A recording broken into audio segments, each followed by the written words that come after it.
ಎಲ್ರಿಗೂ ನಮಸ್ಕಾರ. Love OTP ನಿನ್ನೆ ರಿಲೀಸ್ ಆಯಿತು. ನನ್ನ ಲೈಫಲ್ಲಿ ಈ ರೇಂಜ್ ರಿವ್ಯೂಸ್ ಆಗಿರಿ, ಬ್ಲಾಕ್ ಬಸ್ಟರ್ ರಿವ್ಯೂಸ್ ಬರಲಿಲ್ಲ, ಯಾವ ಸಿನಿಮಾಗೂ ಬರಲಿಲ್ಲ.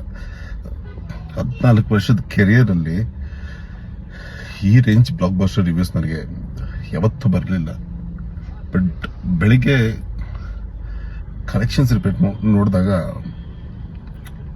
ತುಂಬ ನೋವಾಯಿತು.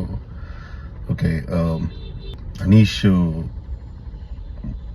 ವರ್ತ್ ಇಲ್ವಾ ಫಿಲ್ಮ್ ಇಂಡಸ್ಟ್ರಿಯಲ್ಲಿ ಅಂತ ಕ್ವಶನಿಂಗ್ ನನಗೆ ಸ್ಟಾರ್ಟ್ ಆಗಿದೆ. ಇಲ್ಲಿಗೆ ನಿಲ್ಲಿಸ್ಬಿಡ್ಬೇಕಾ? ಬಿಕಾಸ್ ಇಂಥ ಬ್ಲಾಕ್ ಬಸ್ಟರ್ ರಿವ್ಯೂ ಬಂದ್ರೂ ಯಾಕೋ ನಾನು ರೀಚ್ ಆಗಕ್ಕಾಗ್ತಿಲ್ವಾ, ಇಲ್ಲ ಜನ ಸೆಳೆಯಕ್ಕಾಗ್ತಿಲ್ವಾ? ಬಂದು ನಿನ್ನೆ ಪ್ರೆಸ್ ಅವರೆಲ್ಲ ಕಾಲ್ ಮಾಡಿ ಅವ್ರು ಶಾಕ್ ಇದಾಗ್ತಿದ್ದಾರೆ.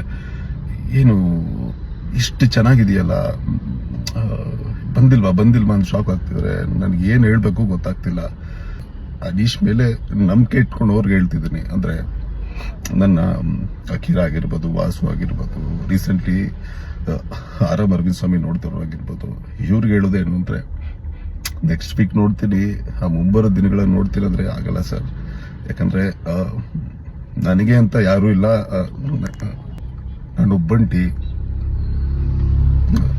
ನನಗೆ ಬ್ಯಾಕ್ಗ್ರೌಂಡಲ್ಲಿ ಎಲ್ಲವೂ ಆಗುತ್ತೆ.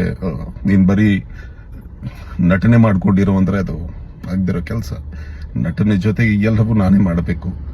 ಸೊ ಇವತ್ತು ವೀಕೆಂಡು ಏನಾದರೂ ಉಳಿಸ್ಬೇಕು ಅಂದರೆ ಈ 2 ದಿನ ಅಷ್ಟೇ. ಅದು ಮಿಸ್ ಆದರೆ ಐ ಥಿಂಕ್ ಇದು ನನ್ನ ಕೊನೆಯ ಪ್ರಯತ್ನ ಆಗುತ್ತೆ.